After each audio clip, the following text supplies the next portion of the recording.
Welcome guys. अभी जो video देख रहा था उसका टाइटल है NASA search for aliens, Dhruv Rathee करके यूट्यूब चैनल का वीडियो। तो गाइस चलो वीडियो को स्टार्ट करते हैं।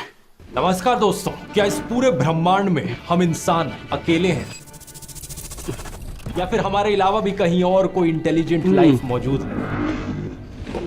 अगर पूरे एलियंस सही में ब्रह्मांड एग्जिस्ट में करते हैं तो ये सोचना बड़ा स्वाभाविक है कि शायद एलियंस के मन में भी ऐसे ही सवाल उठते होंगे कि कहीं इस यूनिवर्स में वो अकेले तो नहीं। हमारे यूनिवर्स में दो इंटेलिजेंट स्पीशीज के बीच में कम्युनिकेशन कैसे बनाया जाए, इसी सोच को ध्यान में रखते हुए नासा ने कई प्रोजेक्ट्स शुरू किए ताकि हम किसी तरह एलियंस को एक संदेश भेज सके। ये साल 1977 की बात है कि नासा ने अपना वॉयेजर 1 स्पेसक्राफ्ट लॉन्च किया और उसका मिशन क्लियरली डिफाइन किया। हमारा सोलर सिस्टम यानी सौर मंडल की खोज को बाहरी प्लैनेट्स के आसपास से लेकर सूर्य के प्रभाव क्षेत्र की बाहरी सीमाओं तक और शायद उससे भी आगे तक बढ़ाना। सिंपल भाषा में कहा जाए तो ये एक इंटरस्टेलर मिशन था। हमारी मिल्की वे गैलेक्सी में करोड़ों अरबों सोलर सिस्टम्स हैं। इन सोलर सिस्टम्स के बीच में जो जगह है उसे इंटरस्टेलर स्पेस कहा जाता है। करोड़ों आज के अरबों। दिन तक नासा ने सिर्फ 5 इंटरस्टेलर स्पेसक्राफ्ट्स लॉन्च किए हैं। इनके नाम है पायनियर 10, पायनियर 11, वॉयेजर 1, वॉयेजर 2 और न्यू होराइजन्स। और इन 5 में से सिर्फ 2 ही एक्चुअली में इंटरस्टेलर स्पेस तक पहुंच पाए हैं, क्योंकि सोलर सिस्टम को छोड़कर जाने में बहुत बहुत लंबा समय लगता है। और ये 2 जो छोड़कर जा पाए हैं ये 2 बड़े खास हैं, वॉयेजर 1 और वॉयेजर 2। इन्होंने सोलर सिस्टम की एक ऐसी सैर लगाई कि हमें जुपिटर, सैटर्न, यूरेनस और नेपट्यून की एक कमाल की फोटोज मिल पाई। आज के दिन तक वॉयेजर 2 इकलौता स्पेसक्राफ्ट है जो यूरेनस और नेपट्यून के पास गया है। और वॉयेजर 1 का सफर तो इतना लंबा रहा है कि ऑफिशियली धरती से सबसे दूर पहुंचने वाला मैनमेड वॉयेजर 2 हाँ। एज ऑफ अक्टूबर 2024 ये 24.7 बिलियन किलोमीटर दूर है धरती से। लेकिन इन दोनों वॉयेजर्स की सबसे दिलचस्प बात तो यही है कि इनमें मौजूद हैं एलियंस के लिए ढेर सारे मैसेजेस जिनको साथ लिए ये अंतरिक्ष में घूम रहे हैं। ये मैसेजेस जो इस उम्मीद से भेजे गए कि शायद हमारी कभी मुलाकात एलियंस से हो और इन संदेशों के जरिए हम उन्हें अपने बारे में कुछ बता सकें। We stepped out of our solar system into the universe. आखिर क्या छिपा है इन एलियंस के लिए मैसेजेस हैं इंसानों की तरफ से जो नासा एलियंस को बताना चाहती है? आइए जानते हैं वॉयेजर मिशंस की पूरी कहानी आज के इस वीडियो में।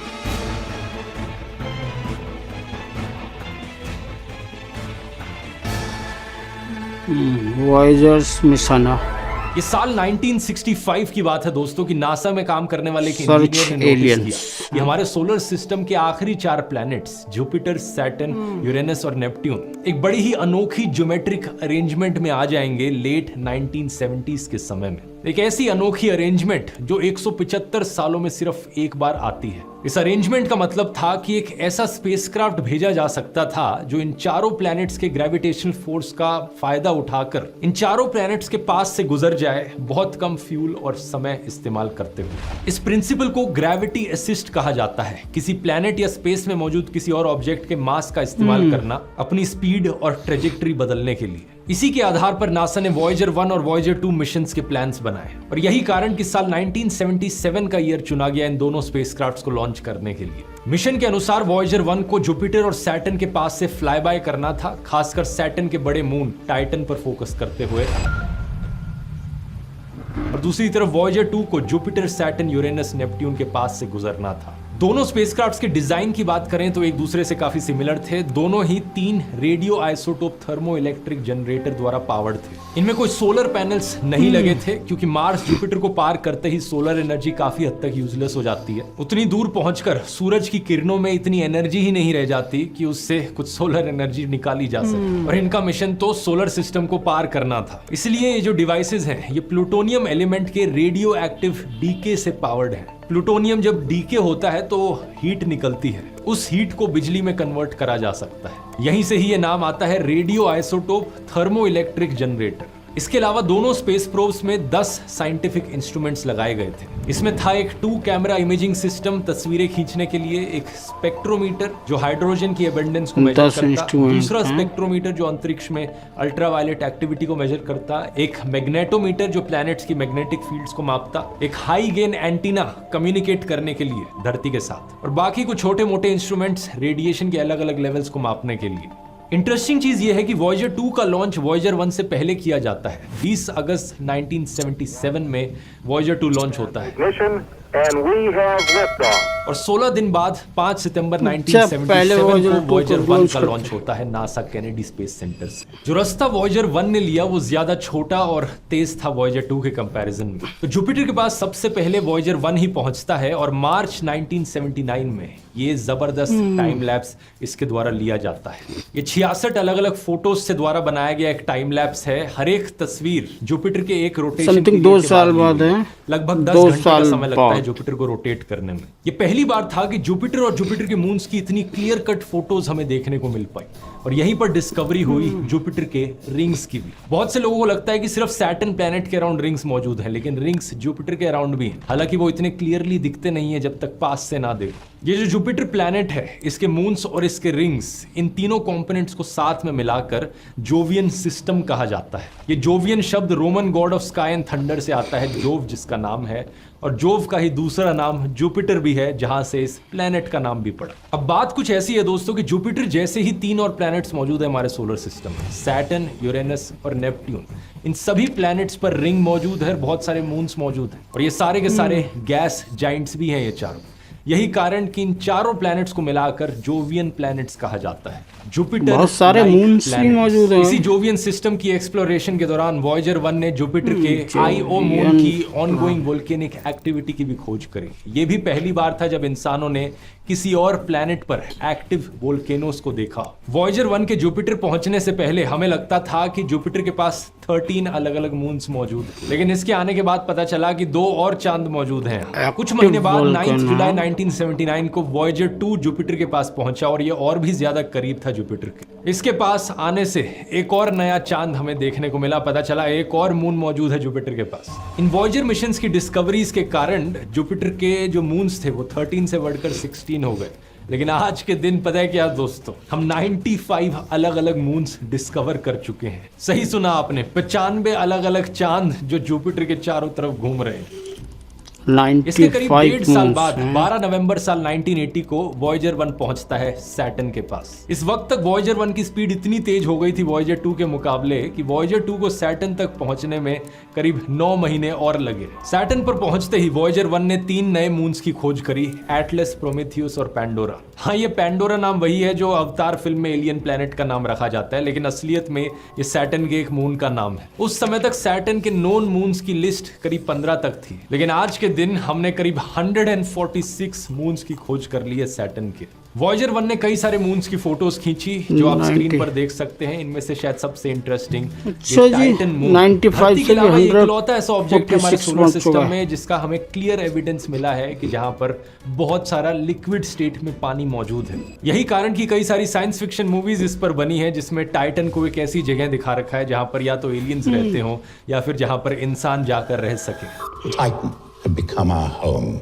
सैटर्न को पार करने के बाद वॉयेजर 1 और वॉयेजर 2 के रास्ते अलग अलग हो जाते हैं। वॉयेजर 2 जाता है यूरेनस और नेपट्यून की ओर। ये पहला और इकलौता मैनमेड ऑब्जेक्ट बन जाता है इन प्लैनेट्स के पास से गुजरने वाला। साल 1986 में यूरेनस के पास और 1989 में नेपट्यून के पास से गुजरता है और कुछ ये फोटोज हमारे पास आती हैं। वॉयेजर 1 दूसरी तरफ अपनी ट्रेजेक्टरी बदल लेता है और एक्लिप्टिक प्लेन से बाहर चला जाता है। एक्लिप्टिक प्लेन अगर आप नहीं जानते, ये एक इमेजिनरी प्लेन है जिस पर हमारे सोलर सिस्टम के सारे प्लैनेट्स अपने अलग अलग ऑर्बिट्स में सूरज के चक्कर लगाते हैं। इसे अगर आप 3 डायमेंशंस में देखो तो कुछ ऐसा दिखाई देता है ये प्लेन। सारे ही प्लैनेट्स में कुछ छोटे मोटे डिग्रीज का अंतर होता है, लेकिन सब एक फ्लैट प्लेन पर लगते हैं ऑलमोस्ट। लेकिन वॉयेजर 1 इस प्लेन से बाहर ऊपर उठकर निकल जाता है। वॉयेजर 1 का प्रोब ग्रेविटी असिस्ट की मदद से बहुत तेज स्पीड पकड़ लेता है। आज के दिन ये अंतरिक्ष में उड़ रहा है 60,000 किलोमीटर पर आवर की ज्यादा स्पीड से। इस डायग्राम में आप देख सकते हो रफली वॉयेजर 1 और वॉयेजर 2 आज के दिन कहां पर मौजूद है।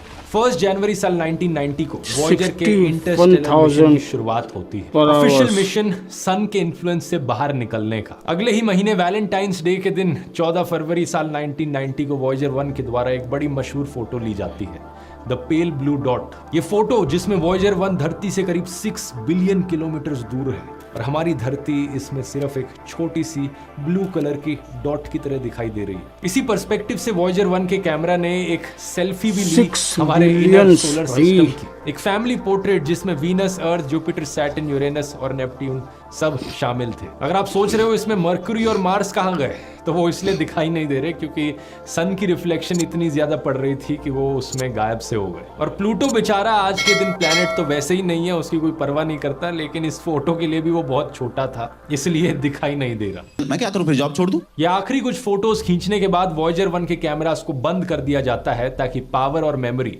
दोनों बचाई जा सके। और एक्चुअली इसके बाद कुछ था भी नहीं जिसकी तस्वीर इतने अंधेरे में खींची जा सके। वॉयेजर 1 सीधा आगे बढ़ रहा था इंटरस्टेलर स्पेस के अंधेरे की ओर।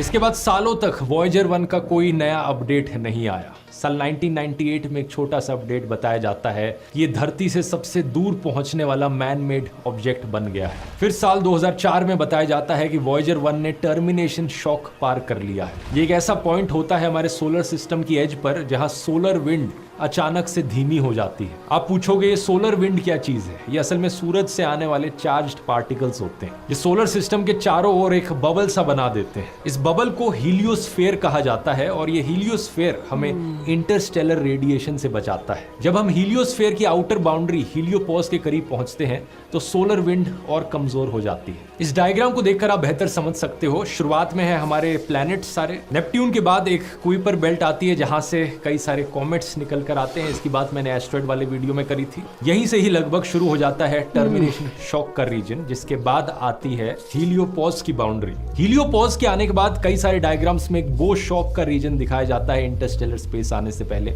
ऐसा कई सारे साइंटिस्ट का मानना था वॉयेजर 1 जब तक यहां नहीं गया था। 25 अगस्त साल 2012 में वॉयेजर 1 ने हीलियोस्फीयर को पीछे छोड़ दिया और फाइनली इंटरस्टेलर स्पेस में एंट्री मार ली। और उसके बाद से साइंटिस्ट का पूरा नजरिया ही बदल गया इस बो शॉक वाले रीजन को लेकर। आज के दिन साइंटिस्ट का मानना है कि ये वाला रीजन बेसिकली एक इंटरैक्शन का एरिया है जहां पर इंटरस्टेलर रेडिएशन आकर सोलर विंड से मिलती है। एक तरीके का डिफ्यूजन वाला रीजन जहां पर कोई क्लियर कट बाउंड्री नहीं है। लेकिन सोचकर देखो दोस्तों, ये सिर्फ साल 2012 में ही था कि वॉयेजर 1 ने बाउंड्री क्रॉस कर पूरे 22 साल का समय लग गया इस इंटरस्टेलर मिशन को इंटरस्टेलर स्पेस तक पहुंचने में। इस चीज को कंफर्म करने में भी नासा ने 8 महीने का समय लगाया। कई सालों तक इन्होंने डेटा को रीचेक किया, डबल चेक किया और फाइनली सितंबर 2013 में ही इन्होंने अनाउंस किया था कि इंसानों के हाथों द्वारा बनाई एक चीज ने पहली बार सोलर सिस्टम की सरहदें पार कर ली।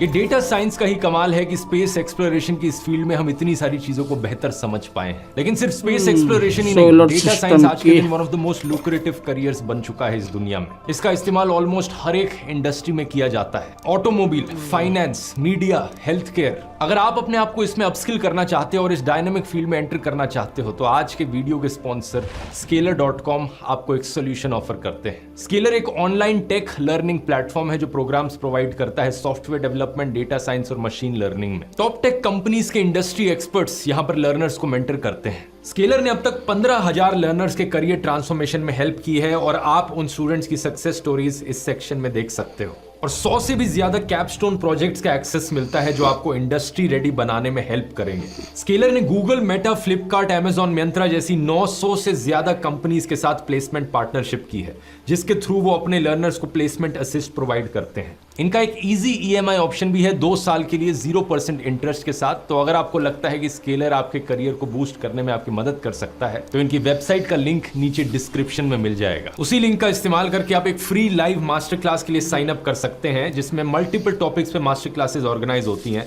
और खुद ही से ही उसकी वैल्यू जज कर सकते हैं। अब अपने टॉपिक पर वापस आते हैं। एक बड़ा इंटरेस्टिंग सवाल यहाँ पर ये उठता है कि ये हमें कैसे पता चला कि वॉयेजर 1 ने बाउंड्री क्रॉस करी। ये हमें पता चला दोस्तों इसके प्लाज्मा वेव इंस्ट्रूमेंट से। 9 अप्रैल और 22 मई 2013 के बीच में एक पावरफुल सोलर इरप्शन रिकॉर्ड की गई वॉयेजर 1 में। इस इरप्शन की वजह से वॉयेजर 1 के पास के इलेक्ट्रॉन्स वाइब्रेट होने लगे और रिसर्चर्स ने नोटिस किया कि वॉयेजर 1 के आसपास की जो इलेक्ट्रॉन डेंसिटी है अब वो हीलियोस्फीयर की तुलना में बहुत ज्यादा हो गई है। इसी से ही हमें पता चला कि ये इंटरस्टेलर स्पेस में पहुंच गया है। आप सोचोगे लेकिन ये कैसे हो सकता है? इलेक्ट्रॉन डेंसिटी सोलर सिस्टम के बाहर ज्यादा है सोलर सिस्टम के अंदर के कंपैरिजन में। ऐसा इसलिए है क्योंकि हीलियोपॉज का जो रीजन था वहां पर सोलर विंड में एक बहुत बड़ा डिप महसूस होता है। जब वॉयेजर 1 हीलियोपॉज के एरिया में था तब वहां पर इलेक्ट्रॉन डेंसिटी बहुत कम हो गई थी और जैसे ही ये इंटरस्टेलर स्पेस में आया एक सडन स्पाइक देखने को मिली। फर्क बस इतना है कि हीलियोपॉज से पहले जो इलेक्ट्रॉन डेंसिटी में स्पाइक आई थी वो सोलर विंड की वजह से थी और हीलियोपॉज के बाद जो स्पाइक आई इलेक्ट्रॉन डेंसिटी में ये इंटरस्टेलर विंड की वजह से थी। ये सारी चीजें हमें पता चल पा रही थी इस हाई गेन एंटीना की मदद से। सारी फोटोज, सारे इंस्ट्रूमेंट्स की फाइंडिंग्स, सारे मिशन क्रिटिकल जानकारी सब की सब इस एंटीना के जरिए ट्रांसमिट हो रही थी और धरती पर रिसीव की जा रही थी नासा के 3 डीप स्पेस नेटवर्क स्टेशंस के द्वारा। ये डीप स्पेस नेटवर्क स्टेशंस भी अपने आप में 22 साल हो गए धरती के 3 कोनों में मौजूद हैं, कैलिफोर्निया, मैड्रिड और ऑस्ट्रेलिया में कैनबरा। ये तीनों लोकेशंस जैसा कि आप इस एनिमेशन में देख सकते हो धरती का ज्यादा से ज्यादा एरिया कवर करती है। अगर आप मेरे व्लॉग चैनल को देखते हो तो शायद आपको याद हो मैंने ऑस्ट्रेलिया में मौजूद इस डीप स्पेस नेटवर्क स्टेशन का एक टूर कराया था इस वाले व्लॉग में। अगर आपने नहीं देखा इसका लिंक नीचे डिस्क्रिप्शन में। जब रिसर्चर्स को ये सारा डेटा मिला तो उन्होंने इसे बैक ट्रैक किया और देखा कि वॉयेजर 1 ने एग्जैक्टली कौन से दिन इंटरस्टेलर स्पेस में एंटर किया था और तब ये 25 अगस्त 2012 की डेट कंफर्म हुई। और इत्तेफाक की बात देखिए ये वही दिन था एग्जैक्टली जिस दिन चांद पर कदम रखने वाले पहले इंसान नील 2012 को देहांत हुआ था।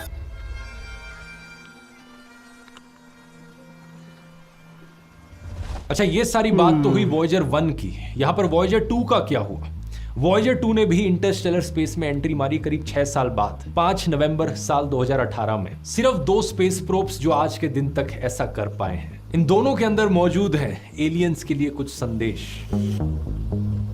अब भले ही इन दोनों वॉयेजर मिशंस ने कई सारे रिकॉर्ड्स तोड़े हों लेकिन एलियंस को संदेश भेजने एलियंस के लिए संदेश पहले स्पेसक्राफ्ट्स नहीं थे। इससे पहले पायनियर 10 और पायनियर 11 ने भी ये कोशिश करी थी। एक्चुअली में जो मैसेजेस वॉयेजर्स में भेजे गए हैं एलियंस के लिए वही मैसेजेस पहले पायनियर 10 और 11 में भेजे गए थे। बस फर्क ये है कि वॉयेजर्स में नई टेक्नोलॉजी का इस्तेमाल करके और ज्यादा डिटेलिंग के साथ उन मैसेजेस को भेजा गया है। पायनियर प्लेट एक छोटी सी गोल्ड एनोडाइज्ड एल्यूमिनियम की प्लेट है जो पायनियर्स 10 और 11 के स्पेसक्राफ्ट पर लगाई गई थी। इस पर लिखी गई चीजें एलियंस को हमारी प्लैनेट अर्थ के बारे में बताती हैं। नासा ने इसे अ मार्क ऑफ मैन कहा है। ये प्लेट सिर्फ 15 से 23 सेंटीमीटर की है लेकिन इस पर 5 इनग्रेव्ड डायग्राम्स हैं। ये गैलेक्सी में हमारी लोकेशन के बारे में जानकारी देती है। बीच में एक रेडियल डायग्राम है जो असल में एक मैप है। इस मैप में हमारी सूरज की पोजीशन को 14 पल्सर्स के रिलेशन में दिखाया गया है। पल्सर्स जो है वो डीजनरेटेड स्टार्स होते हैं जो तेजी से घूमते हैं और रेगुलर पल्सेस एमिट करते हैं। बेसिकली इस नक्शे को समझने के लिए इंटेलिजेंस लेवल इतना होना चाहिए कि ये सारी नॉलेज पहले से पता हो एलियंस को। प्लैग के निचले हिस्से में सोलर सिस्टम के प्लैनेट्स को दिखाया गया है और सबसे लेफ्ट में सूरज है, उसके बाद सारे प्लैनेट्स आते हैं। एक एरो बना हुआ है यहाँ पर जो तीसरे प्लैनेट की तरफ पॉइंट आउट करता है कि ये वो प्लैनेट है जहाँ से स्पेसक्राफ्ट निकल कर आया है। इसके मिडल राइट हिस्से में एक स्पेसक्राफ्ट का सिलुएट दिखाया गया है और साथ ही साथ यहाँ आप देख सकते हो एक जहाँ अभी हम रह रहे हैं पुरुष और एक महिला की। बेसिकली ये दिखाने की कोशिश करी गई है कि हम इंसान ऐसे दिखते हैं जिन्होंने इस स्पेसक्राफ्ट को बनाया है। नासा ने कहा है ये इंटरस्टेलर स्लैब दर्शाता है कि मानव जाति के पास मानव विकास के युग की भौतिक समस्याओं से परे एक स्पिरिचुअल इंसाइट है। मोटे मोटे तौर पर देखा जाए तो ये शीट काफी बेसिक सी है, ज्यादा कुछ पता नहीं चलेगा एलियंस को अगर इसे देखा तो। इसलिए वॉयेजर्स मिशंस में जो चीजें भेजी गई वो इससे कहीं ज्यादा डिटेल्ड थी। वॉयेजर्स के साथ भेजे गए मैसेजेस असल में 12 इंच की गोल्ड प्लेटेड कॉपर डिस्क्स और फोनोग्राफ रिकॉर्ड्स हैं। इनमें आवाजें और इमेजेस दोनों शामिल हैं। ऐसे 2 रिकॉर्ड्स हैं वॉयेजर 1 और वॉयेजर 2 दोनों पर भेजे गए हैं। आइए थोड़ा डिटेल में देखते हैं कि इनमें क्या है। आवाजें भी है साथ में, फोन भी कहा जाता है, ये कुछ ऐसा दिखता है। इमेज भी है, डिस्क्स होती हैं जिनमें साउंड्स को स्टोर किया जा सकता है। ये एक जमाने में काफी पॉपुलर हुआ करते थे और 1970s के जमाने में काफी पॉपुलर होते थे जब वॉयेजर्स को बनाया जा रहा था। इन डिस्क्स पर ग्रूव्स एक स्पाइरल पैटर्न में अरेंज्ड होते हैं जिनमें साउंड वेव्स इनकोडेड होती हैं। जब एक सुई इन ग्रूव्स के साथ लगकर चलाई जाती है तो वाइब्रेशंस निकलती हैं जो साउंड बॉक्स तक पहुंचती हैं। यहाँ पर एक मेम्ब्रेन होता है जिसके वाइब्रेट होने पर इन डिस्क्स में रिकॉर्ड की गई साउंड वेव्स दोबारा से आप सुन सकते हो। अक्सर इन साउंड वेव्स को एक हॉर्न के जरिए और ज्यादा एम्पलीफाई किया जाता है ताकि लाउडली और क्लियरली आवाज सुनाई जा सके। आज के दिन हमारे पास टर्न टेबल्स और रिकॉर्ड प्लेयर्स हैं जो इसी कॉन्सेप्ट पर काम करते हैं लेकिन टेक्नोलॉजी अलग है। आज के दिन सुई से होने वाली वाइब्रेशंस को इलेक्ट्रिकल सिग्नल्स में पहले कन्वर्ट किया जाता है और फिर साउंड को एम्पलीफाई किया जाता है। यहाँ पर ऐसा नहीं किया जा रहा है। ये जो रिकॉर्ड इसमें भेजा गया है वॉयजर्स में, इसे गोल्डन रिकॉर्ड का पहले नाम ऐसे दिया गया। चलते थे इस बहुत रिकॉर्ड पहले के कभी, कंटेंट्स हाँ। को 4 अलग-अलग सेक्शंस में डिवाइड किया गया है। पहला सेक्शन है scenes from the earth, 115 images और डायग्राम्स जो हमारे प्लैनेट और हमारे प्लैनेट्स पर मौजूद स्पीशीज के बारे में बताते हैं, जिसमें बेसिक मैथमेटिकल, केमिकल और फिजिकल डेफिनेशंस भी मौजूद हैं। दूसरी है ग्रीटिंग्स फ्रॉम द अर्थ, 55 अलग अलग भाषाओं में इंसानों के द्वारा बोली गई ग्रीटिंग्स। साथ में प्रिंटेड मैसेज भी है जो अमेरिकन प्रेसिडेंट जिमी कार्टर और उस वक्त के यूनाइटेड नेशंस के सेक्रेटरी जनरल कर्ट वाल्डहाइम ने लिखा। वो अलग बात है कि इसे समझने के लिए एलियंस को इंग्लिश आनी जरूरी है। तीसरा सेक्शन है music from the earth, musical selections हमारे इंग्लिश आना जरूरी है अलग-अलग एलियंस का, cultures है। और eras की। इसमें तभी 28 समझ ऑडियो आएगा। रिकॉर्डिंग्स हैं ईस्टर्न और वेस्टर्न क्लासिकल म्यूजिक की, और एक इंडियन गाना भी है बेस्ड ऑन राग भैरवी, जात कहाँ हो, जिसे गाया गया है सुरश्री केसरबाई केरकर ने। चौथा सेक्शन है साउंड्स ऑफ द अर्थ, जिसमें 28 गाने हैं टोटल। नेचुरल साउंड्स सुनाई गई हैं, जिसमें जात 21 कहाँ। अलग अलग ह्यूमन एक्टिविटीज, मशीनों की और नेचुरल फिनोमिना की आवाजें हैं जो कुछ ऐसी हैं।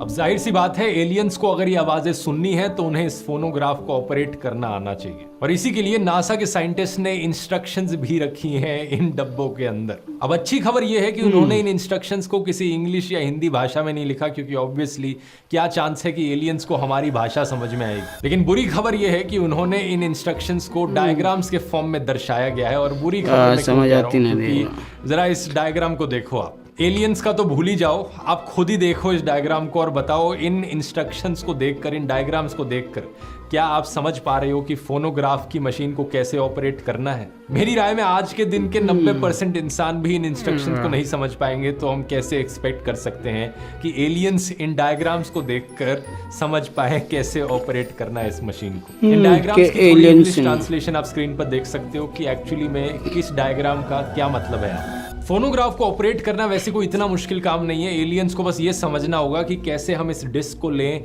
इस डिस्क को यहाँ डालें और इसके ऊपर ये सुई लगा दें। लेकिन सबसे मुश्किल काम होगा इन फोटोज को एक्चुअली में देख पाना। ये सभी फोटोज जो आपने अभी स्क्रीन पर देखी इस गोल्डन रिकॉर्ड में मौजूद है। साल 1977 में ऐसी कोई टेक्नोलॉजी नहीं होती थी जो एनालॉग डिस्क पर इमेजेस को जेपेग जैसे फॉर्मेट्स में स्टोर कर सके। वॉयजर के कंप्यूटर सिस्टम्स सिर्फ 69 किलोबाइट्स की जानकारी ही स्टोर कर सकते थे। 69 किलोबाइट्स होता है सिर्फ 0.07 मेगाबाइट। एक इमेज के लिए भी ये बहुत कम पड़ जाता है, 115 इमेजेस तो बहुत दूर की बात है। इसलिए नासा ने इन डिस्क्स पर इमेज डेटा शामिल करने के लिए एक नया तरीका सोचा। उन्होंने इन फोटोज को एक स्क्रीन पर प्रोजेक्ट किया और एक टेलीविजन कैमरा से रिकॉर्ड करके उन वीडियो सिग्नल्स को ऑडियो वेव फॉर्म्स में बदल दिया, और ये फोटोज एक्चुअली में ऑडियो के फॉर्म में इन डिस्क्स में स्टोर्ड है। तो एलियंस अगर इन्हें देखना चाहते हैं तो उसके लिए रिवर्स प्रोसेस करना होगा। ऑडियो के फॉर्म में जो डेटा स्टोर्ड है उसे वापस इमेज में बदलना होगा। ये कैसे किया जाए? इंस्ट्रक्शंस इंटरस्टेलर एनवेलप पर दी गई हैं, आप देखकर पढ़ सकते हैं। ये टेक्नोलॉजी अपने आप में इतनी टेक्निकल और कॉम्प्लिकेटेड है कि इसे समझाने में एक अलग वीडियो लग जाएगा। तो डिकोड करने का झंझट छोड़िए, मैं आपको अब स्क्रीन पर दिखाता हूं इस गोल्डन रिकॉर्ड में आखिर क्या मौजूद है।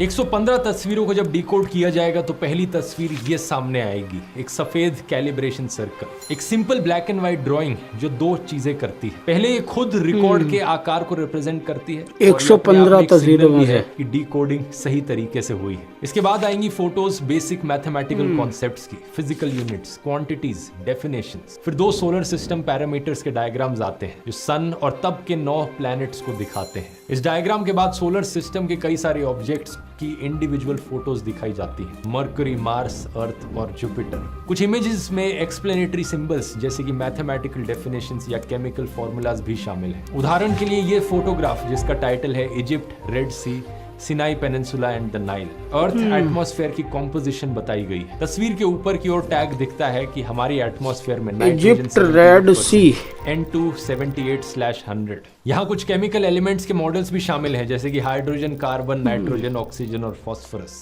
ये केमिकल एलिमेंट्स जीवन के आधार, लाइफ के फंडामेंटल ब्लॉक्स को दर्शाते हैं। डीएनए स्ट्रक्चर्स की भी 2 तस्वीरें हैं, जेनेटिक इंफॉर्मेशन की ट्रांसमिशन को भी समझाती हैं। एक ऐसी चीज जो सभी लिविंग थिंग्स में मौजूद है। एक तस्वीर माइक्रो माइक्रोस्कोपिक डिटेल्स में सेल्स और उनके DNA भी है। इसके बाद की 20 इमेजेस इंसानों की लाइफ को दर्शाती हैं। यहाँ कुछ इमेजेस ऐसी भी हैं जो इंसानों की काबिलियत को दर्शाती हैं, कैसे मुंह का इस्तेमाल चाटने, खाने और पीने के लिए किया जाता है। साथ ही साथ एक फोटो यहाँ पर ग्रेट वॉल ऑफ चाइना और ताजमहल की भी है।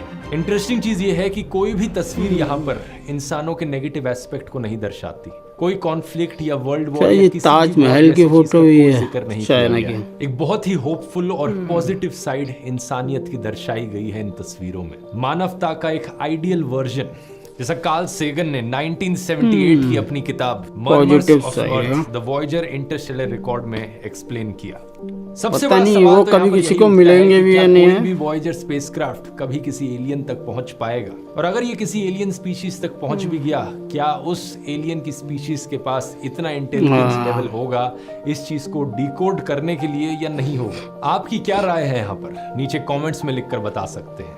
अभी के लिए वॉयेजर 1 का स्पेसक्राफ्ट 61,198 किलोमीटर पर आवर की स्पीड से तेज दौड़े जा रहा है, धरती से लगभग 2500 करोड़ किलोमीटर दूर इंटरस्टेलर भाई 61,000 पर आवर चीज ये है कि ये ज्यादा दिन तक और चलने वाला नहीं है। 2500 इसकी power supply करोड़ धीरे-धीरे किलोमीटर खत्म हो रही है। दूर। और साइंटिस्ट का एस्टिमेट है कि 2025 में ही इसकी पावर सप्लाई पूरी तरीके से खत्म हो सकती है। इससे हमारा कम्युनिकेशन जरूर खत्म हो सकता है, लेकिन इसके अंदर मौजूद गोल्डन रिकॉर्ड हमेशा कितनी सालों से तो चल रहा है, 77 से अगर लगाएंगे 25। और ये वीडियो अगर पसंद आया दोस्तों, तो एलियंस पर मैंने एक और वीडियो बनाया है इससे पहले, एरिया 51 के ऊपर। आखिर क्या राज है एरिया 51 के पीछे, यहाँ क्लिक करके देख सकते हैं। बहुत बहुत धन्यवाद। पता नहीं, मतलब भाई कभी मिलेगा भी नहीं मिलेगा वो किसी एलियंस को, शायद ही होते हों एलियंस, क्योंकि अभी तक तो कहीं दिखा ही नहीं किसी को भी, कभी भी नहीं देखे हमने आज तक। पता नहीं फ़ोटो भी उनका कैसे बना रखा है, कहाँ से, पता जो भी है। तो गाइस यही था आज का वीडियो, ओरिजिनल वीडियो का लिंक डिस्क्रिप्शन से ले